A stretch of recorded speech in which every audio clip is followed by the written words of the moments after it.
even if they don't have, I mean, some of the pointers might be very negligible or not, but these 3-4 factors actually influences your entire investment decision. Great question. I think one of my favorite questions.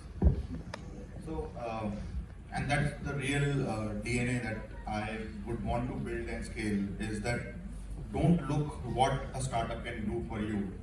Actually look what you can do for a startup, right?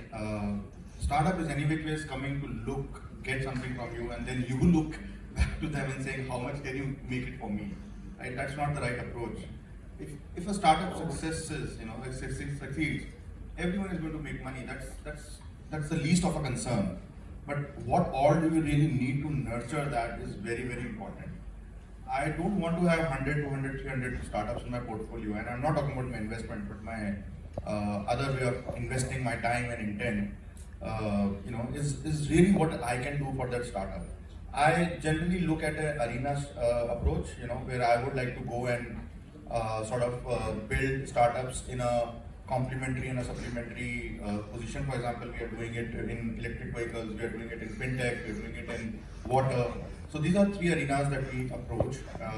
We don't really like to go out of that arena, because now we know that in this arena, we can synergize internally, we can complement each other, and that's how we build that whole arena.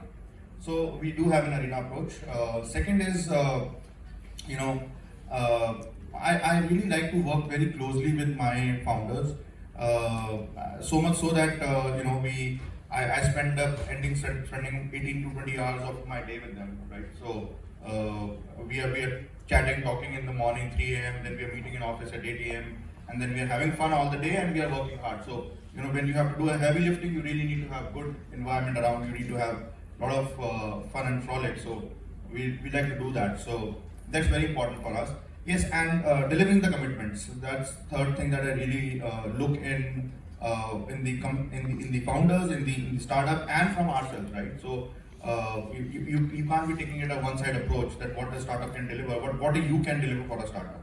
Yes, as whatever you like to call us, we also fail in our commitment sometimes. We say, okay, we are going to deliver this, and then it takes time. But then you have to go back and say, listen, this is what has happened, and we need to make it right. So these are a couple of things that I look at in a startup. But I can tell you, Sarthak, what he said, everyone tries to call them as a startup, but I think soon there will be times that people will say, we are unstarting up, right? We are going back to the business. Proficons is the new term that people are talking about. So, they are going back to the traditional way of business. So that's all from my side, Swamiji.